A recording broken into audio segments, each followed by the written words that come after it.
잠언은 지혜의 말씀인데 하나님을 사랑하고 하나님을 경외하고 또 우리에게 주신 말씀대로 살아가는 것이 바로 지혜입니다.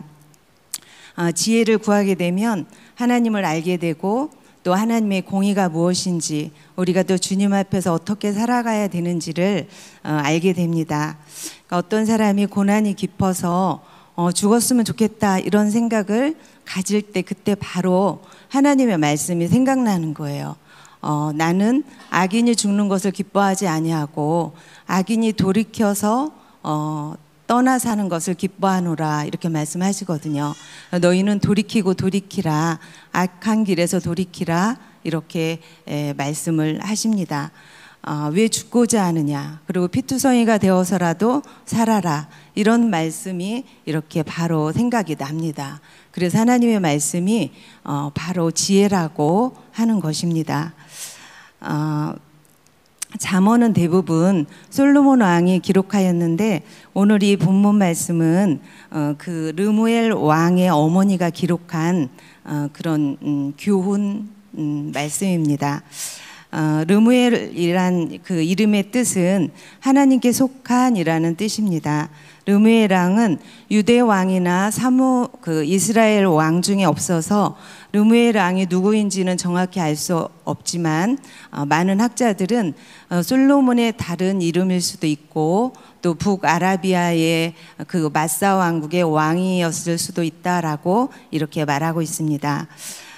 이 말씀은 단지 르무엘 왕에게만 주는 말씀이 아니고 왕 같은 제사장으로 세워주신 저와 여러분에게도 주시는 말씀으로 우리가 듣고 그렇게 믿고 우리는 과연 어떤 삶을 주님 앞에서 살아야 되는지 다시 한번 깨닫는 은혜의 시간이 되기를 바랍니다. 우리는 가정에서는 자녀를 양육하고 또 이 교회에서는 교사로 또 교구장으로 구역장으로 직분을 맡아서 우리가 지도자의 삶을 살고 있습니다. 그래서 하나님께 속한 지도자가 되려면 첫 번째는 내가 누구인지를 먼저 알아야 합니다. 2절에 내 아들아 내가 무엇을 말할꼬, 내 태에서 난 아들아 내가 무엇을 말할꼬, 서원대로 얻은 내 아들아 내가 무엇을 말할꼬 라고, 내 아들아 내가 무엇을 말할꼬 라고 이렇게 3번이나 반복해서 말하고 있습니다. 반복하는 것은 강조하기 위한 것이고 중요한 말씀입니다. 내 태에서 난 아들이라는 것은 탯줄로 어머니와 연결되어 있는, 그러니까 정서적으로 깊은 연대감을 갖고 있는 그런 관계를 말하는 것이고, 또 내가 서원에서 낳은 아들아 라는 것은 마치 한나가 서원에서 사무엘을 낳은 것처럼 이 어머니가 하나님께 서원해서 이 아들 르무엘을 낳았기에 그 아들을 하나님께 드리고 싶은 마음이 간절했을 것 같습니다. 그래서 그 아들에게 내가 가장 좋은 것, 또 최선의 것을 또 아들이 평생토록 기억해야 될 그런 말을 내가 전해 주려고 하는데 무슨 말을 전할까? 어떤 말이 가장 좋은 말일까? 그런 심정이 이렇게 들어있는 그런 말입니다. 내가 서원에서 낳은 아들이라고 부르는 것은 너는 하나님의 특별한 그런 목적에 따라 태어났고 너를 향한 분명한 뜻이 있다라는 것을 또 말씀하고 있습니다. 하나님의 형상과 모양대로 우리를 지으시고 우리에게 말씀을 주시고 그 말씀대로 살기를 원하셨지만 우리가 말씀에 불순종하여 죄를 짓게 되고 영원히 지옥으로 가야 될 우리였는데 하나님께서 우리를 불쌍히 여기셔서 하나님의 아들 예수를 보내주시고 그 예수를 믿어 우리가 구원받아 하나님의 자녀가 되는 그런 권세를 우리에게 주셨습니다. 하나님께서 또 창세전에 그리스도 안에서 우리를 택하여 불러주시고 그리스도로 말미암아 하나님의 자녀가 되는 그런 또 축복을 해주셨습니다. 그래서 우리는 항상 나는 하나님의 자녀라는 걸 인식하고 살아야 되고 또 하나님의 자녀답게 그렇게 살아가야 되는 것입니다. 적용 질문 드립니다. 내 자녀에게 마지막 유언처럼 꼭 해주고 싶은 말이 있다면 무엇입니까? 또 하나님께 속한 지도자가 되려면 두 번째는 인내와 절제가 필요합니다. 3절에 내 힘을 여자들에게 쓰지 말며 왕들을 멸망시키는 일을 행치 말지어다. 이 근대 왕들은 부와 재산과 권력으로 그 많은 아내를 취했고 그로 인해서 많은 문제들이 또 생겼고 또 왕이 또 미혹되기도 하고 또 망하는 그런 일들이 있었습니다.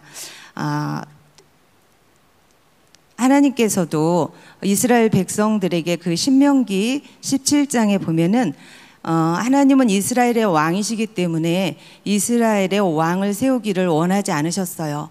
근데 이스라엘 백성들을 너무 잘 아셨기 때문에 하나님께서 그 신명기 17장에 저희가 얻을 땅에 가서 왕을 원하면 왕은 아내를 많이 두어서 그 마음이 미혹되지 말 것이며 은금을 자기를 위하여 많이 쌓지 말 것이니라 이렇게 말씀을 하셨어요. 그러니까 백성들을 잘 다스리고 인도해야 되는데 많은 아내들을 두면 마음과 관심이 아내들로 가기 때문에 백성들을 올바로 인도할 수 없다라는 그런 말씀입니다. 다윗도 그 우리아를 전쟁터에 내보내서 암몬 자손의 칼에 죽게 하고 그 아내 밧세바를 자기 아내로 삼았어요. 그 사무엘하 12장 10절 말씀 우리 다 같이 합독하시겠습니다. 이제 네가 나를 업신여기고 햇사람 우리아의 철을 빼앗아 내 철을 삼았은즉 칼이 내 집에 영영이 떠나지 아니하리라. 아멘. 나단 선지자를 통해서 하나님 앞에 회개도 하고 또 용서를 받아 죽지는 않았지만 밧세바가 낳은 아들이 죽고 또 아들 압살롬의 반란이 일으켜서 그 집안에 칼이 영영이 그치지 않는 그런 고통을 또 이렇게 당하게 됩니다. 솔로몬도 수많은 이방 여인들을 취해서 그들이 섬기는 그모스 산당과 또 암몬 산당을 지어주고 거기서 그 이방신을 섬기고 그래서 결국은 타락한 그런 왕이 되었습니다. 그 열왕기상 11장 11절 말씀 우리 또 다 같이 합독하시겠습니다. 여호와께서 솔로몬에게 말씀하시되 내게 이러한 일이 있었고 또 내가 나의 언약과 내가 내게 명한 법도를 지키지 아니하였으니 내가 결단코 이 나라를 빼앗아 내 신복에게 주리라. 아멘. 내 나라를 빼앗아 내 신하에게 주리라 라고 하신 말씀이 바로 이 여로보암입니다. 솔로몬 아들 때 솔로몬 때 망하게 하지 않고 다윗을 생각해서 솔로몬 아들 때 북이스라엘의 10지파가 가서 여로보암이 왕이 되었고 이 남유다에는 2지파만 남아서 르호보암이 왕이 됩니다. 그 시대보다 지금이 더 음란이 가득 차고 또 불륜과 외도가 일상이 되어 버렸습니다.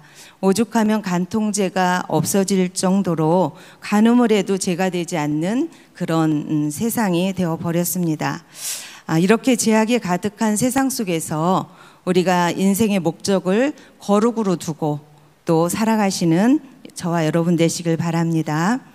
4, 5절에 보면은 르무에라 포도주를 마시는 것이 왕들에게 마땅치 아니하고 왕들에게 마땅하지 아니하며 독주를 찾는 것이 주권자들에게 마땅하지 않도다. 술을 마시다가 법을 잊어버리고 모든 곤고한 자들의 송사를 굽게 할까 두려우니라. 포도주를 마시는 것이 왕들에게 마땅치 아니하고 또 마땅치 아니하며 독주를 찾는 것이 주권자들에게 마땅하지 않도다라고 이렇게 반복해서 또 이렇게 강조해서 말씀하고 있습니다. 예수님께서도 중요한 걸 말씀하실 때는 진실로 진실로 이렇게 거듭 말씀하셨고 또 시모나 이렇게 또 재차 이렇게 말씀을 하셨어요. 특히 주권자들 그러니까 권력을 가진 자들에게는 포도주가 마땅치 않다라는 거예요. 술을 마시다가 법을 잊어버릴 수도 있고 또 마땅한 길을 그들이 놓치기 때문입니다. 6, 7절 말씀을 보면 잘못 생각하면 그럼 일반 백성들에게는 술을 마셔도 되는 거 아닌가? 이렇게 또 생각할 수 있지만 마음에 근심이 많은 자에게 먹게 해서 근심을 잊어버리게 하라는 것이 아니고 왕의 직분을 가졌거나 왕 같은 제사장으로 세워진 자들에게는 마땅하지 않다라는 걸 강조하기 위해서 이렇게 말씀을 하신 겁니다. 저도 이렇게 예수 믿기 전에 제 직장을 다닐 때 회식을 하거나 또 이게 친구들을 만나면 이제 마땅히 해야 할 일처럼 이렇게 술을 마셨어요. 처음에는 이게 술을 마시면 내 의식이 죽어 있지도 살아 있지도 않는 어떤 완충지대에 있는 것 같은 느낌, 그게 좋아서 이렇게 술을 마셨는데 이제 술을 계속해서 마시다 보니까 결국은 적당히 취해서 현실을 회피하려는 그런 마음이 제 안에 있었더라고요. 그래서 제가 그랬던 자입니다. 예수님은 십자가에 달리실 때도 모략을 탄 그 포도주를 주었으나 그걸 받지 않으셨어요. 예수님 십자가 고통을 잠시라도 잊게 할 포도주를 거절하시고 우리들의 죄값을 다 치르기 위해서 끝까지 그 고통을 다 감당을 하셨어요. 십자가의 고통을 그대로 감당하시고 숨이 멈출 때까지 그 고통을 우리를 위해 다 받으셨습니다. 우리도 방탕함과 술 취함과 생활의 염려로 마음이 둔하여지지 않도록 깨어 기도하고 절제하며 나를 쳐서 복종할 수 있는 저와 여러분이 되시길 바랍니다.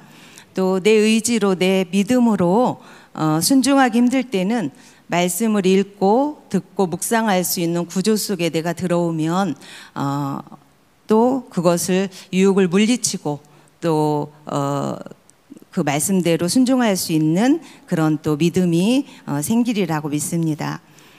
적용 질문 드립니다.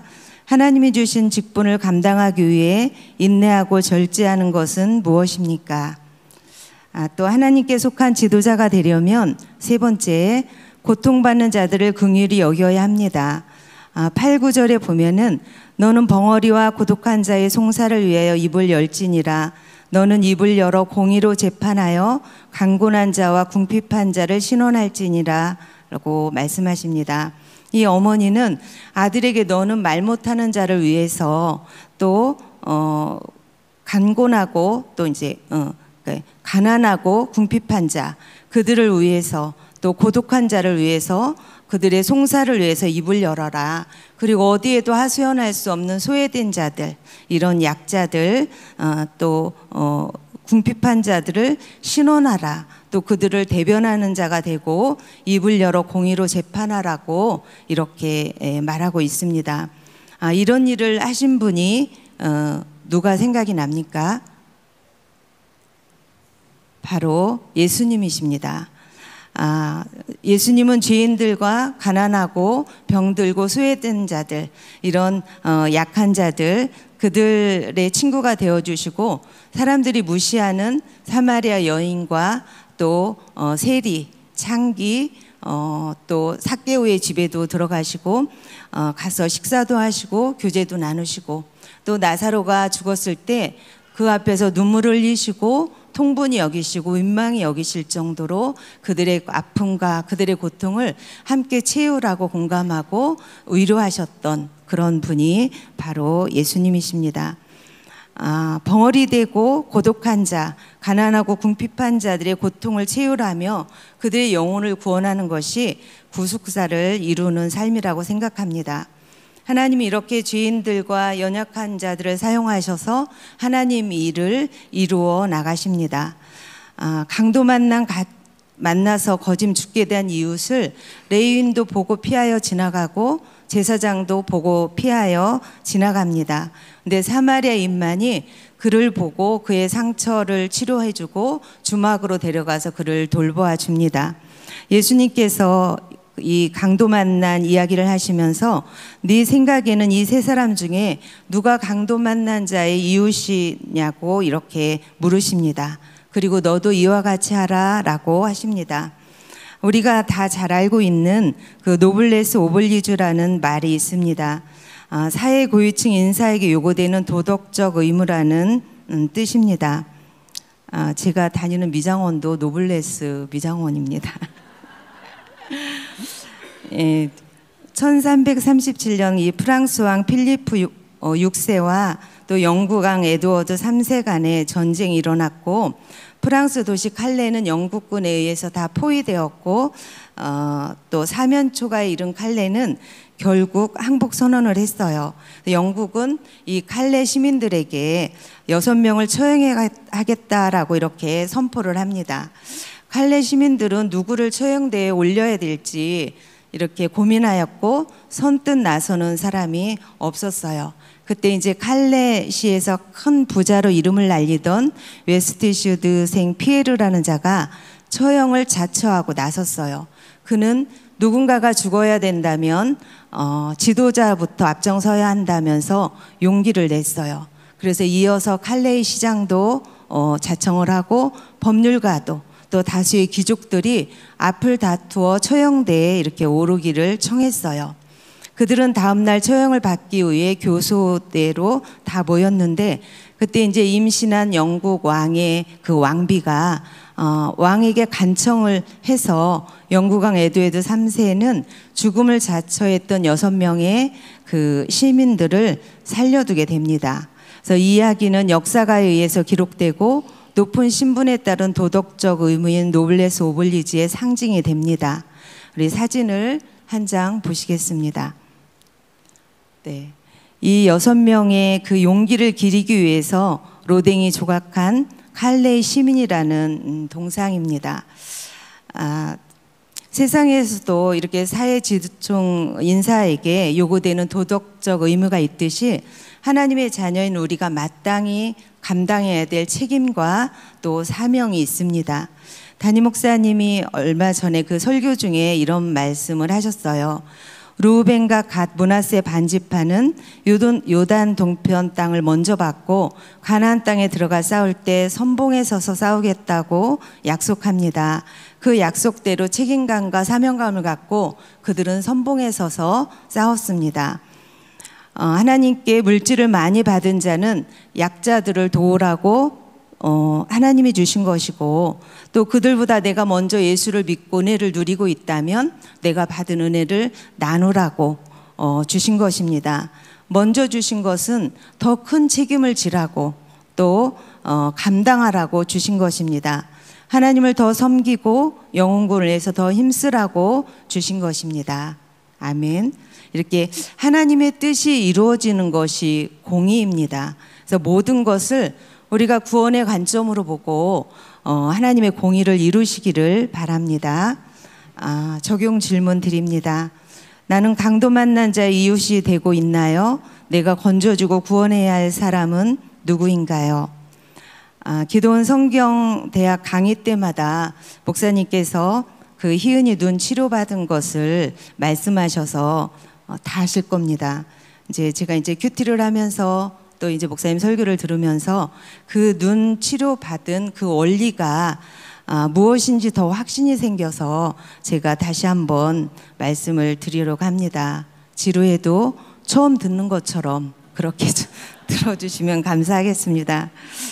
저는 불신자였다가 우리 교회 와서 예수를 믿은 지 2년 정도 됐을 때 그때 희은이가 18개월 되었어요. 근데 이제 여름에 눈병이 걸렸는데 처음에는 이제 기도해서 나와보려고 이틀 동안 이제 우리 교회에서 잘하는 애를 붙잡고 귀신을 쫓고 막 방언을 하고 예수 이름 명령하고 선포하고 그렇게 기도를 했어요. 근데 이틀이 지나고 보니까 눈병이 더 심해진 거예요. 그래서 이제 동네 병원을 가게 됐어요. 그래서 그 병원을 2주를 다녔는데도 전혀 차도가 없었어요. 그러니까 2주 때 됐는데 그 눈동자가 까만데 눈동자 반이 하얗게 된 거예요. 그래서 이제 의사 선생님한테 눈동자 반이 왜 이렇게 하얗게 됐냐라고 물어보니까 얘가 눈을 너무 비벼서 속눈썹이 찔러서 이 까만 창이 벗겨졌다는 거예요. 근데 저는 처음 듣는 말이지만 의사가 그렇다니까 그런 줄로 이렇게 이제 믿었어요. 그런데 이제 치료가 되지 않으니까 자기가 소견서를 써줄 테니까 지금 바로 수서에 있는 삼성병원 응급실로 가라는 거예요.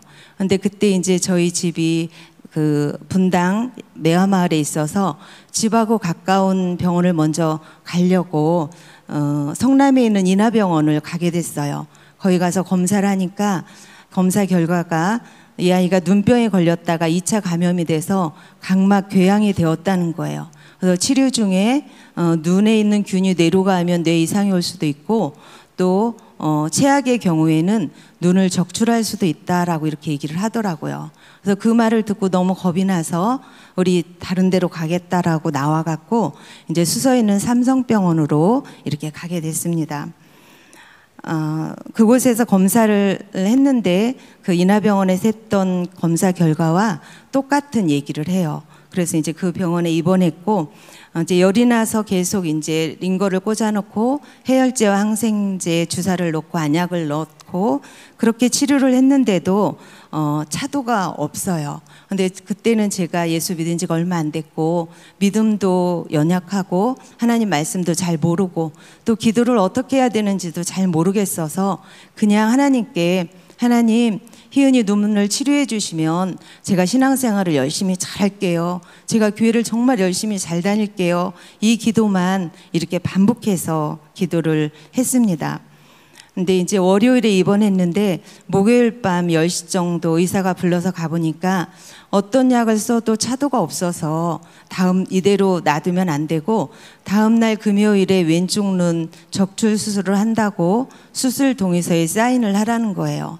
근데 이제 윤 집사는 우린 수술하지 않겠다. 또 다른 병원으로 가겠다고 말하고. 근데 제가 또 생각하기에는 그동안 시간이 너무 많이 지체가 됐고 이렇게 큰 병원에서 이렇게 말하면 다른 데 가도 마찬가지 아닐까. 그런 두려움에 제가 이제 몰래 사인을 하고 이제 목사님께 전화를 드렸습니다. 그러니까 저희 목사님이 그때 병원에 신방도 오셨고 기도도 해주셨고 했는데 밤이 늦었는데 어찌할 바를 제가 몰라서 목사님께 이제 전화를 드렸어요. 그랬더니 목사님이 이제 그날 목요일 새벽 기도 때 희은이를 위해서 기도하는데 성령님께서 희은이 눈은 치료됐다 그러시면서 제가 그때 집사였는데 정태용 집사가 회개를 해야 된다 그렇게 말씀하셨다는 거예요. 그래서 목사님이 저보고 회개를 하라는 거예요. 근데 저는 제가 성경 말씀대로 살지 않은 것도 많고 계명을 지키지 않은 것도 많은데 무엇을 회개해야 될지 또 내가 무엇을 잘못했는지를 모르겠더라고요. 그래서 목사님께 목사님 저는 무엇을 회개할지를 모르겠어요. 그랬더니 목사님께서 제가 형제를 미워하고 무시한 적이 있는데 하나님께서 마음 아파하신다는 거예요. 그래서 제가 누구를 그렇게 미워하고 무시를 했을까를 생각을 했는데 제가 마음에 걸리는 게 하나가 있었어요. 저랑 되게 친하게 지냈던 집사님인데 그 집 아이와 저희 아이가 싸웠어요. 근데 우리 아이가 잘못했어요. 근데 이제 그런 과정 중에서 제가 마음에 나쁜 마음을 갖고 내가 상대를 하지 말아야 되겠다 이런 생각 그리고 말을 안 하고 마음의 문을 그냥 닫아버렸어요. 그랬는데 이제 그것이 그렇게 하나님 보시기에 마음 아픈 일이었는지 그것이 죄였는지도 그때는 제가 알지를 못했어요. 그래서 이제 그 부분을 정말 아무에게도 말하고 싶지 않고 너무도 부끄러운 제 마음이잖아요. 너무 옹졸하고 편협하고 모간한 성격, 정말 나밖에 모르는. 그래서 아무에게도 말하지 않았던 그거를 이제 목사님께 말씀을 드렸어요. 자초지종을 다 말씀을 드리고 내 마음의 생각까지 다 말씀을 드렸더니 이제 그 집사님과 그 집사님에게 용서를 구하라. 그리고 화해를 해라. 화해라는 건 누구의 잘잘못을 따지는 게 아니고 내가 잘못했습니다라고 용서를 구하는 게 화해다라고 이렇게 말씀을 해주셨어요. 그래서 이제 밤 11시가 다 됐는데 제가 마음이 너무도 급하고 또 마음이 간절해서 그 집사님에게 전화를 했어요. 전화를 해서 집사님 그때 그 일 내가 잘못했습니다. 저를 용서해 주세요 라고 말을 하니까 그 집사님이 아니라고 희은이 위해서 이제 우리가 다 기도하고 있으니까 너무 염려하지 말라고 이렇게 위로를 해주었어요. 그래서 그날 밤에 윤 집사와 함께 회개를 하고 이제 마음에 막 결단을 했어요. 우리가 막 급하면 화장실에 들어갈 때랑 나올 때랑 다르다는 것처럼 그때는 정말 뭐라도 막 다 할 것 같은 그런 마음이었어요. 그래서 우리가 지금까지는 하나님과 세상을 양다리를 걸치고 살았는데 우리가 이제는 둘 중에 하나만 하자. 우리 둘이 열심히 맞벌이를 해서 넓은 집으로 이사도 가고 좋은 차도 갖고 아이들 교육도 잘 시키고 우리가 그렇게 살려면 그렇게 하고, 그렇지 않고 또 우리를 살리든 죽이든 먹이든 굶기든 또 하나님의 우리 뜻대로 우리가 그렇게 모든 걸 맡기고 하나님의 뜻대로 살면 우리가 그 길로 하자. 근데 세상에서 얘를 고쳐줄 수 없다니까 그러면 모든 걸 하나님께 맡기고 하나님의 뜻과 하나님의 방법대로 우리가 살자. 이렇게 이제 얘기를 하고 또 회개를 이렇게 했습니다. 그리고 나서 이제 그 다음날 수술하기 전에 이제 검사를 해요. 근데 검사를 하고 왔는데 조금 시간이 지나서 다시 한번 검사를 하자고 그랬어요. 그래서 또 다시 한번 검사를 했는데 의사가 하는 말이 어제까지만 해도 얘 눈에는 알 수 없는 균이 가득했는데 지금은 아무런 균이 없어서 일단 수술은 하지 않겠습니다. 그렇지만 좀 더 지켜봐야 되겠다라고 얘기를 하는 거예요. 그리고 나서 이제 4일 후에 이제 퇴원을 하게 됐어요. 근데 퇴원할 때 제가 이 눈동자 반이 하얗게 된 거는 없어집니까? 라고 물어보니까 그거는 흉터기 때문에 시간이 지나도 없어지지 않을 겁니다. 만약 이 아가 자라서 시력이 나쁘면 렌즈는 끼워주지 말고 안경을 끼워주세요. 이렇게 얘기를 했어요. 그리고 나서 이제 퇴원을 하고 저는 그때까지도 새벽 기도를 한 번도 나가본 적이 없고 전도를 한 번도 해본 적이 없었거든요. 근데 이제 퇴원을 해서 그때부터 이제 새벽 기도를 하게 됐고 전도를 하게 됐습니다. 그리고 이제 이 시간이 이 하얀 것이 그냥 하루아침에 없어지는 것이 아니고 한 3개월 정도 지나니까 부위가 조금씩 줄어들더니 나중에는 그냥 깨끗하게 없어지고 까만 눈동자로 이렇게 회복이 되었습니다. 그 위에 뭐 시력에 이상도 없고 하나님께서 온전히 치유해 주셨습니다. 그때 만약 제가 그 부끄럽고 수치스러워서 그 죄를 고백하지 않고 제가 회개하지 않았다면 어떻게 될 뻔했을까를 이렇게 생각해 보게도 되고 내 안의 죄를 고백하고 회개하는 것이 이렇게 또 중요하다는 것을 제가 다시 한번 깨달았습니다. 지금도 여전히 변화되지 않는 제 성격 중에 하나가 이렇게 누군가에게 말로 상처를 받으면 이렇게 제가 뭐 미워하거나 무시하는 정도는 아니지만 이제 그 사람에게는 말을 되게 좀 줄여요. 그러니까 또 내가 말로 상처를 받을까 봐 본능적으로 이런 자기 방어가 생기는 것 같아요. 그래서 내가 준 상처도 있을 텐데 그런 건 헤아리지 못하고 내가 상처받지 않으려고만 좀 막 급급해하는 그런 게 제 안에 있습니다.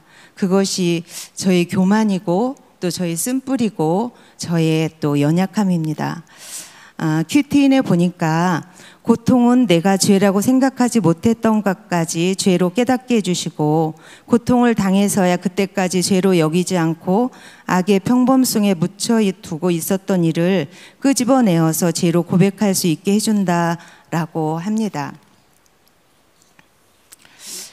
죄와 수치를 고백하는 자는 다시는 같은 죄에 넘어지지 않도록 조심해야 되고 또 고백을 들은 자들은 용기를 내서 오픈했는데 그것을 가십거리로 여기지 말고 저게 바로 내 모습이구나 이렇게 또 생각하시고 반드시 용납과 보호가 있어야 합니다.